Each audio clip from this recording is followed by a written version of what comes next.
Вот я откинулся, какой базар-вокзал, и взял билет в колхоз Большое Дышло. Ведь я железно с бандитизмом завязал. Я завязал, но лажа все же вышла.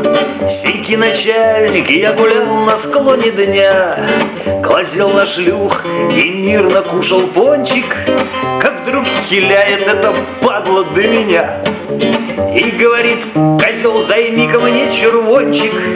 Тут закипело все в натуре вовнутрях, и я чуть-чуть межрок ему не двинул, но на сознанию учили в лагерях, и я сдержался, даже шабера не вынул.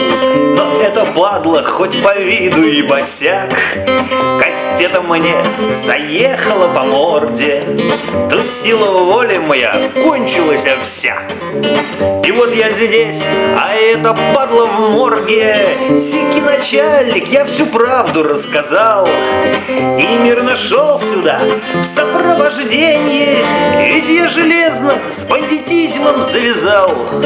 Отдайте справочку об освобождении.